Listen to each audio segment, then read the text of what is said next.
Yo cuando lo preparé, miré la edición química.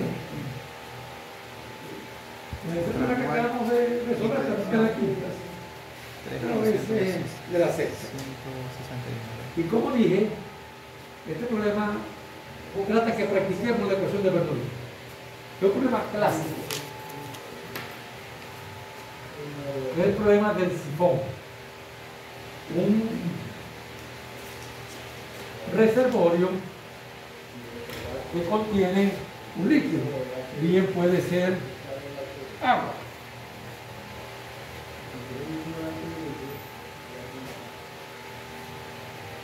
Abierto a la atmósfera. Como ustedes saben, el sifón es un tubo en forma de U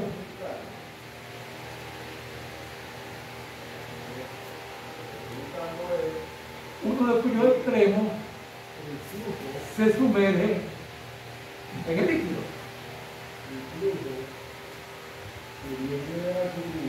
Y lo que se logra es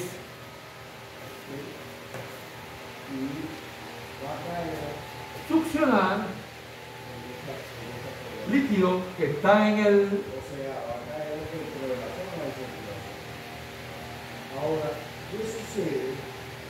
tanque a través del tubo. Y por supuesto sale por ese extremo. La separación entre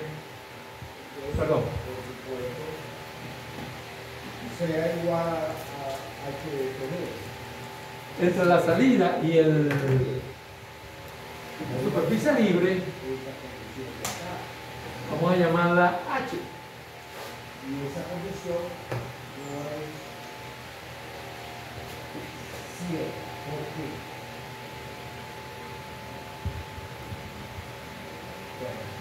Y la separación entre el punto más alto del tubo y la superficie libre, vamos a llamarla L.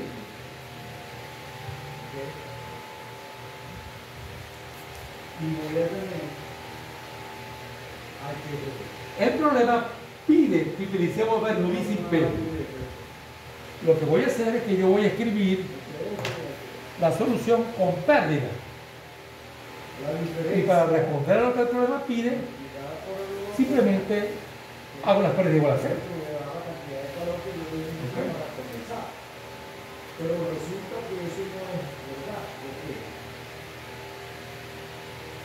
Porque ¿qué dijimos que la condición de salida y nos piden cuál es la velocidad en la salida con una función de estas dos cantidades. Esta velocidad la llaman 2, lo cual significa que vamos a llamar nosotros 2 ¿qué significa eso? la salida y llamamos 1 el nivel del cual se origina todo el flujo. Una segunda parte del problema nos pide que demostremos que la presión mínima es una presión de vacío. O sea que donde ocurra en el tubo la presión mínima, la misma va a estar por debajo de la atmosférica.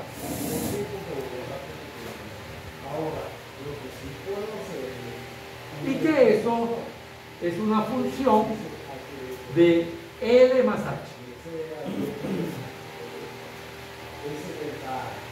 Por supuesto, ya vamos a ver que no es solamente función de L más H, sino función de otras cosas. Ok.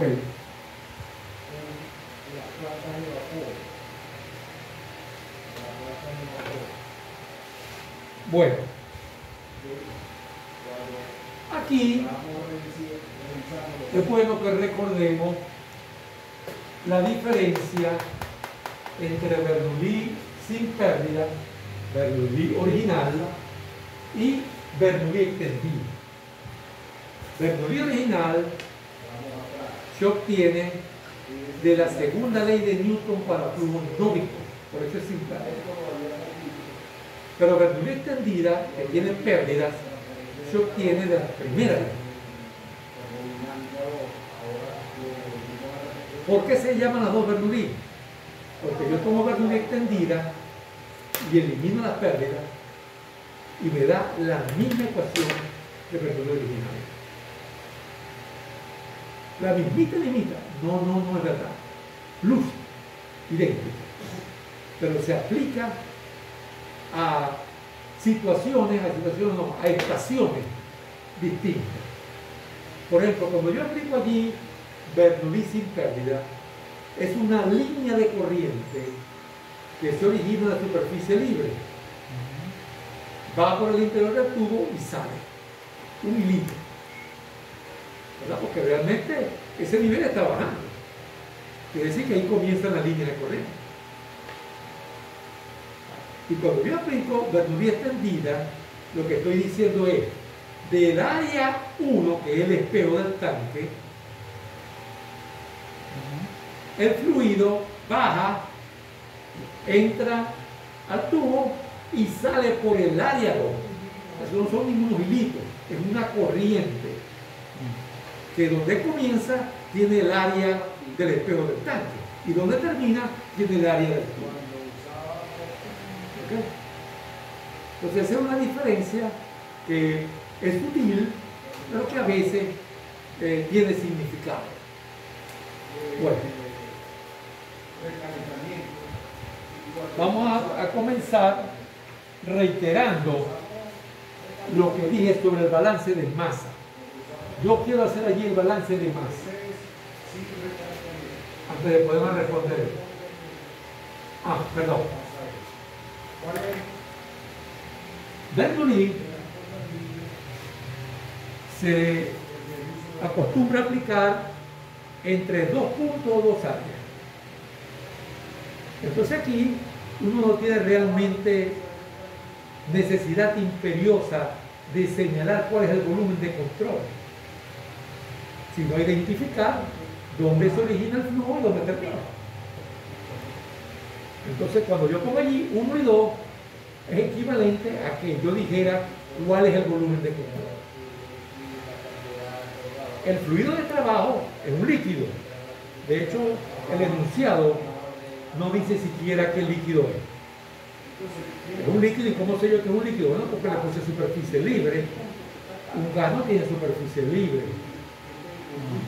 Cualquier gas que está allí se va a mezclar con el aire. ¿Okay? Y el sistema coordenado, nuevamente, es algo que no es imprescindible que yo lo señale.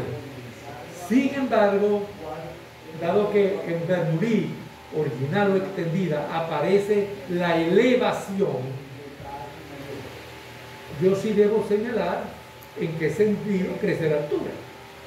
Todo eso que está allí es vertical. O sea que yo lo puedo complementar simplemente que la Z va hacia arriba.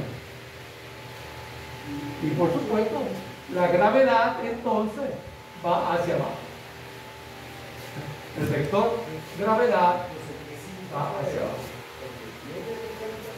Entonces, repito, vamos a ponerlo por no dejar, pero ya la superficie libre dice que es así. Vamos a poner que es líquido.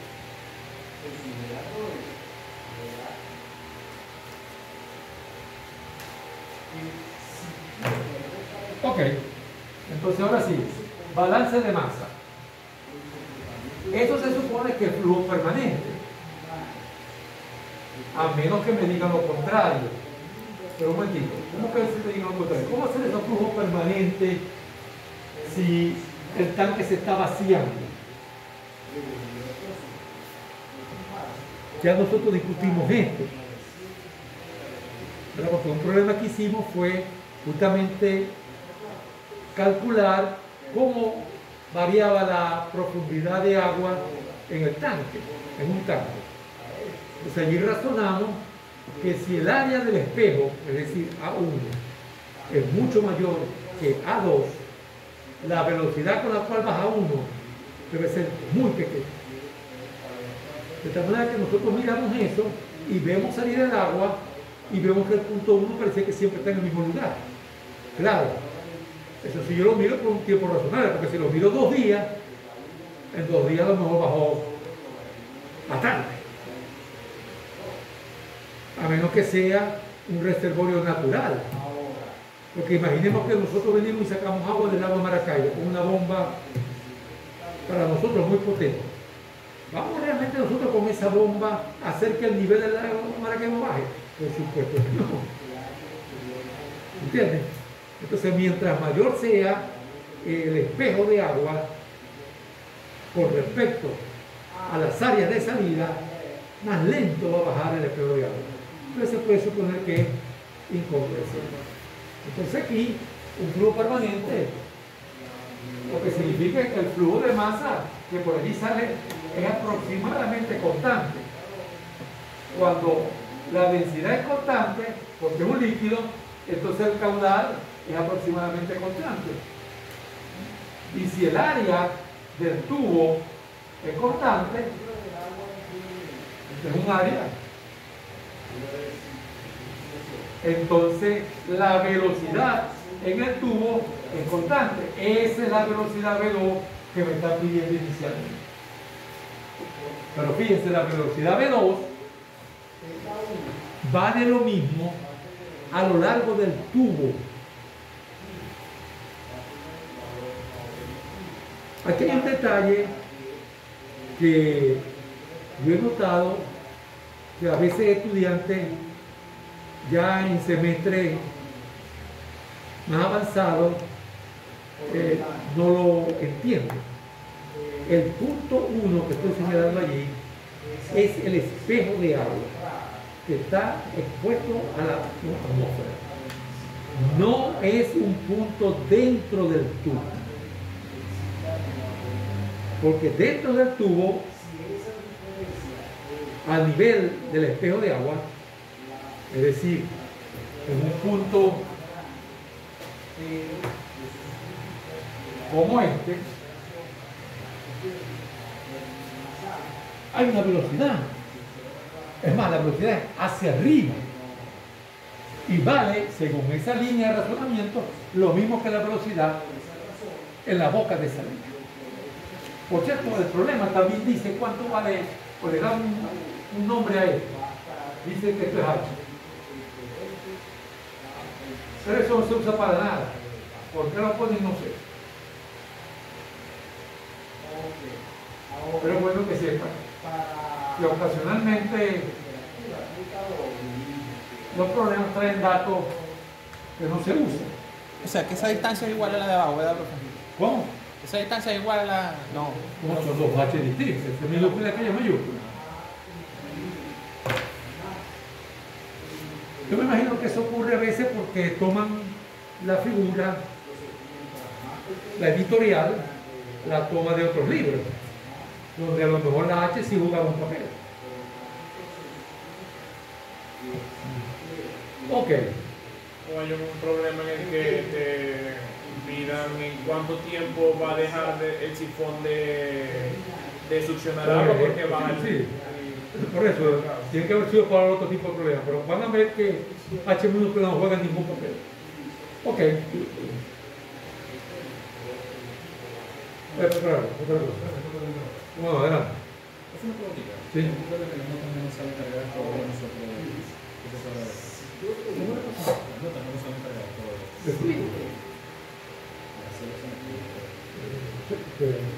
Yo la pasé. Gracias. Ok, entonces vamos a hacer un balance de 1 a 2, pero 1 afuera en el curso, no adentro.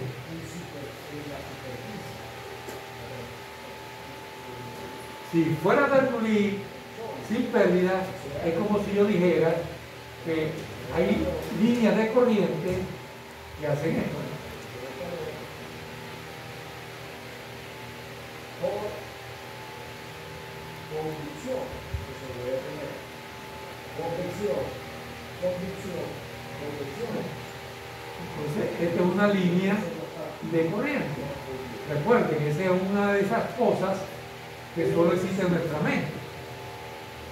Es una línea que es tangente a la velocidad en cada uno de esos puntos. Ok, vamos entonces a aplicar Bernoulli extendida. Vamos a hacer, se va a incluir las pérdidas de 1 a 2.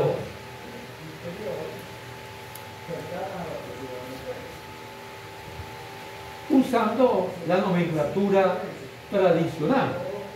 ¿Cuál es la nomenclatura tradicional? Usted está en 1. Ahí tiene una energía mecánica o útil por unidad de peso, que la llama H1. Esa energía explica por qué por 2 yo también tengo un grupo semejante. ¿Por qué digo grupo? Porque H es la energía mecánica o útil. Tiene 3 componentes. Un componente de presión, un componente de elevación y un componente de velocidad. El componente de presión es el trabajo de flujo que vieron ustedes en termodinámica 1.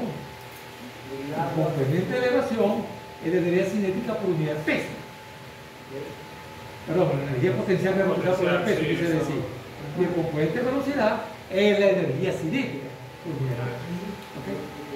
Pero, en general, hay pérdidas. Pérdida, ¿entre qué puntos? Entre el punto 1 y el punto 2. ¿Cómo se acostumbran a escribir esas pérdidas? No es la única manera, pero es la más habitual. Como un coeficiente de pérdida multiplicado por una velocidad característica. ¿Qué significa una velocidad característica? Una velocidad importante. Quiere decir que ese coeficiente, que usualmente se determina experimentalmente, ha sido referenciado con respecto a una velocidad. Ahí hay una única velocidad. Nos interesa que es la velocidad a lo largo del tubo. Entonces, y que además es la velocidad que estamos buscando. Veamos entonces cuánto vale H1, porque esta es mi incógnita, ¿ves?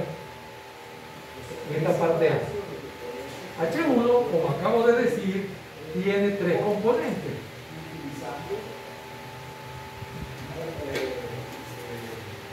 Ahí está, ¿ves? Los 3 componentes que acabo de decir.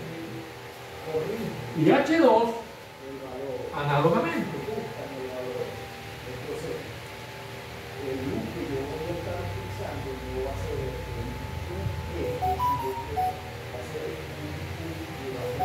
Voy a poner lo que vale cada uno de esos componentes cuando lo conozca. Y cuando no lo conozca, ver si lo puedo poner en función de la incógnita que es P2. P1 y P2. P1 está expuesto a la atmósfera. O sea, 1 está expuesto a la atmósfera. Y 2 es el chorro que sale a la atmósfera. Quiere decir que P1 y P2 son presión atmosférica. Aquí pasa algo semejante a lo que ocurrió en termo con la temperatura en Celsius y Kelvin, o en Fahrenheit y Rankine. ¿Qué es lo que pasaba? Que una diferencia en Celsius es lo mismo que una diferencia en Kelvin. Entonces, si yo escribo P1 como P atmosférica, tendré que escribir P2 como P atmosférica. Pero si yo pongo P1 como presión manométrica 0, P2 también tengo que escribir como presión atmosférica 0. Entonces, en estos balances de energía es usual trabajar con presiones manométricas. Además, recuerden que se llaman presiones manométricas porque es con ese instrumento que se acostumbran a medir las presiones, con un instrumento que se llama manómetro. ¿Okay? Puede ser un manómetro de tubo, como los problemas que hemos visto, o puede ser un manómetro con elementos mecánicos o con elementos electrónicos también. ¿Okay? O sea, hay muchas maneras de medir la presión. Bueno, entonces aquí comenzamos diciendo que si aquí pongo 0 porque es atmosférica y quitando manométrica, aquí tengo que poner 0.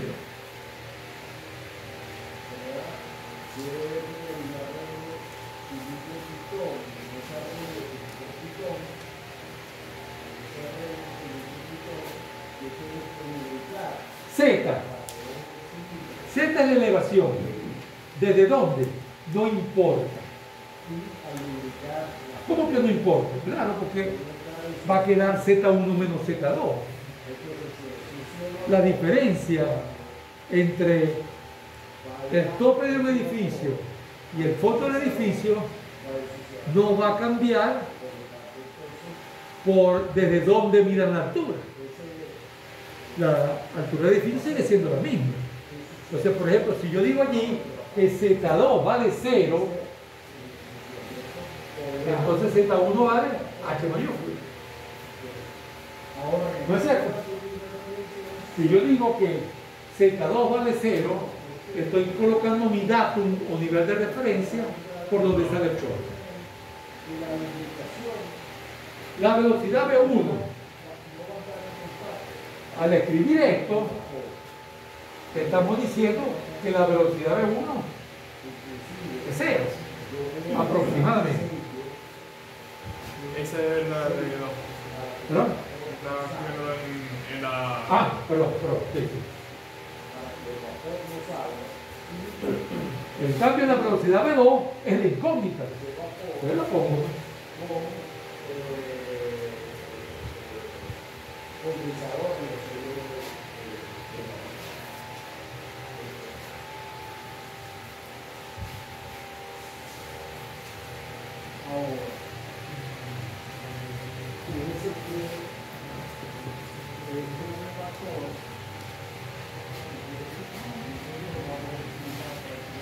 Si ustedes reemplazan las expresiones para H1 y H2, pueden constatar que van a quedar 3 variables o 3 cantidades: H mayúscula, G y V2, más el término de pérdida. Pero realmente yo lo escribí así, pero yo lo que voy a hacer ahora es hacer las pérdidas 0. Pero lo que quiero que vean es qué le hacen las pérdidas a la velocidad que se va a calcular. Entonces, por lo tanto, eso luego ustedes lo pueden verificar. La velocidad queda 2GH sobre 1 más K raíz cuadrada de eso.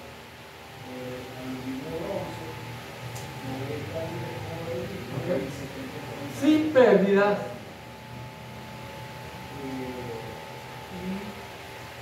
lo que quiere que esa velocidad V2 es raíz de 2GH.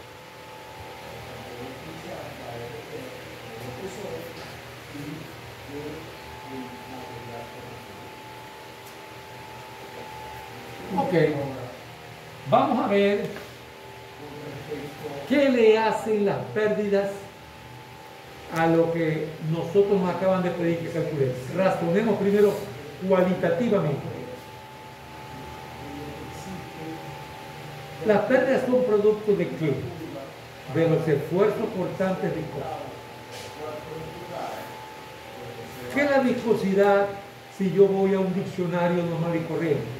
Se van a decir que es la resistencia presente en un fluido a fluido. Eso quiere decir que si ese líquido fuese agua, las pérdidas deben ser menores que si fuese aceite. Entonces quiere decir que K sería mayor para el caso de agua que aceite. Fíjense que ahí no aparece ninguna propiedad explícitamente sobre el fluido. Pero aquí estoy diciendo que el fluido sí va a tener un papel de jugar si hay pérdida. Que mientras más viscoso sea el fluido, mayores son las pérdidas y mayores K. Y eso está en el denominador. Y K siempre es positivo. No puede ser negativo. Las pérdidas no me van a ayudar a ir en contra de lo que yo quiero. Entonces, mientras haya más pérdida, ese denominador es mayor y menor es la velocidad veloz. Eso luce perfectamente razonable. Perfectamente razonable. Si yo tengo un recipiente con agua y lo volteo, sale el agua volando. Pero si es aceite, a lo mejor tengo que esperar que todo salga. Quiere decir que el agua fluyó mucho más fácil que el aceite. Y no es un asunto de gravedad, porque el agua es más densa que el aceite. ¿Te das cuenta? No es un asunto de gravedad. Es un asunto de otra propiedad, viscosidad. Hay una tendencia hasta en los estudiantes de ingeniería de confundir densidad con viscosidad. Son dos cosas distintas. Ya lo he dicho y lo voy a reiterar. El mercurio es 13.6 veces más denso que el agua. Y si la temperatura es algo baja, pues algo baja no es congelado, no sé cuánto, 10 grados, algo así. El mercurio y el agua tienen más o menos la misma viscosidad. La misma viscosidad. A pesar de que el mercurio es 13 veces más denso que el agua. Entonces no es un asunto de peso, es un asunto de fricción. Ok. Bueno, ahí tienen entonces resuelto la parte A por Bernoulli extendida. Ajá, y si lo hubiésemos resuelto como dice allí, para Bernoulli sin pérdida, ¿qué es lo que hubiese hecho? Dos cosas. Quito extendido, obviamente de aquí, lo borro y no pongo eso. Al no poner eso, no aparece eso. Y me da directamente al resultado.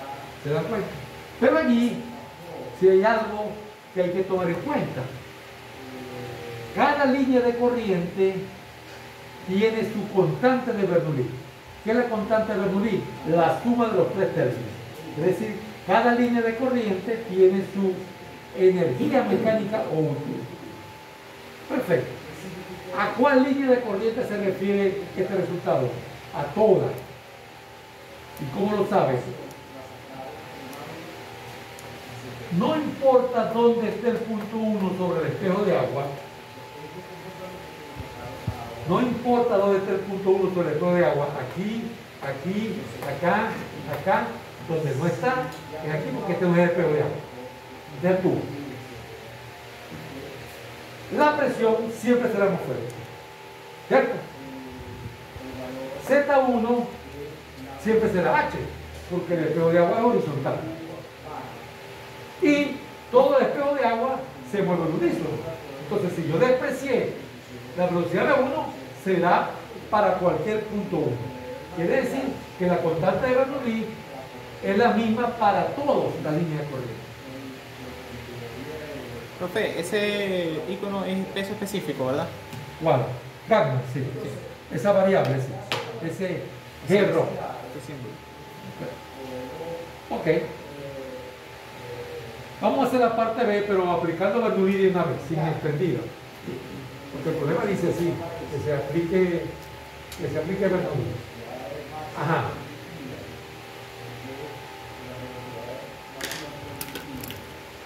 Pero me están pidiendo que haya la presión mínima. Bueno, voy a hallar la presión en un punto genérico. Voy a aplicar Bernoulli desde 1 hacia un punto genérico. ¿Ok? Vamos a llamarlo X si quieren. ¿Dónde está X? En cualquier parte. Por ejemplo, aquí. Agua salada, agua lluvia. Bueno, H1 es igual a HX. H1 ya sabemos qué es H. ¿Y HX qué será? La presión X sobre gamma más ZX más la velocidad X, pero la velocidad X es la misma que V2 al cuadrado. Entonces la pongo, pues, que X sobre gamma más ZX más V2 al cuadrado sobre 2X. Y despejo PX.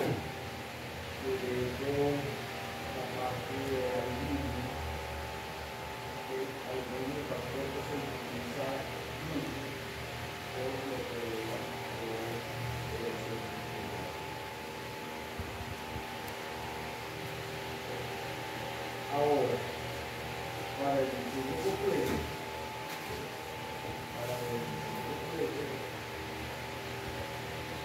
yo necesito saber cuáles serían la calidad de presión. Bueno, fíjense, la presión en un punto X viene dada por esa relación. Gamma es un valor constante, una vez establecido cuál es el líquido. H es una distancia que es constante. Y para una situación en particular, allá demostramos que V2 es una constante porque es el flujo permanente. Quiere decir que la presión depende de Z. Pero ¿cómo depende de Z? Veo clarito, mientras más alto esté el punto X, más le resto a H. ¿Cierto? Quiere decir que mientras más alto esté el punto X, menor es PX. Cierto. Entonces la presión mínima se alcanza donde X sea, el punto X, es decir, ZX sea máximo. Esa es la conclusión. Esto implica que ZX máximo conduce a PX mínimo. ¿Cuál es la ZX máxima? Allá arriba. ¿No es así? La ZX máximo será H más L.